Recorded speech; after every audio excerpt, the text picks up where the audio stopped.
Recording by SR studio Ludhiana.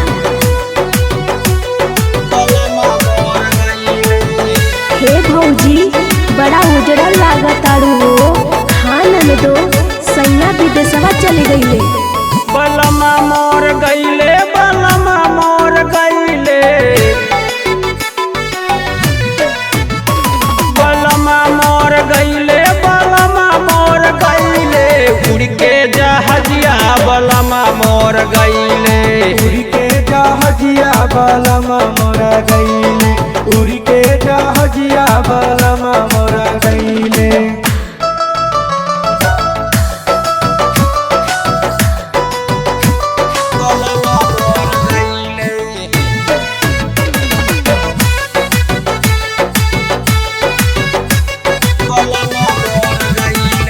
फेरत करवटिया रात गईल गुजरी हो, रात गईल गुजरी, फेरत करवटिया रात गईल गुजरी हो, रात गईल गुजरी। सपना में सैया हटावे मोर अचरी, हटावे मोर अचरी, सपना में सैया हटावे मोरी अचरी, हटावे मोरी अचरी। अखिया खोलल तो रहे नाही सजिया बलमा मोर गईले, उड़ के जहाजिया बलमा मोर गईले, उड़ के जहाजिया बलमा मोर गईले, उड़ के जहाजिया। उड़ के जहाजिया हो, उड़ के जहाजिया बलमा मोर गईले, उड़ के जहाजिया। बलमा मोर गईले, उड़ के जहाजिया बलमा मोर गईले, उड़ के जहाजिया।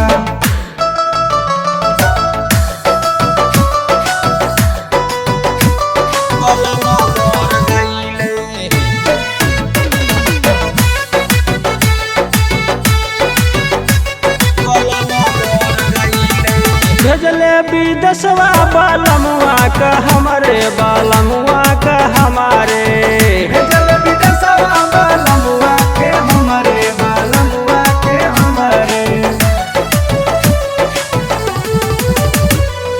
बड़ी याद आवे सुतल कोरवा तोहरे, सुतल कोरवा तोहरे, बड़िया जावे सुतल कोरवा तोहरे, सुतल कोरवा तोहरे।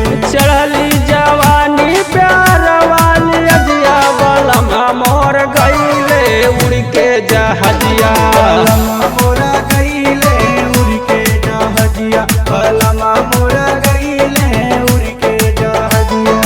उड़ के जहाजिया हो, उड़ के जहाजिया बलमा मोर गईले, उड़ के जहाजिया। बलमा मोर गईले, उड़ के जहाजिया बलमा मोर गईले, उड़ के जहाजिया।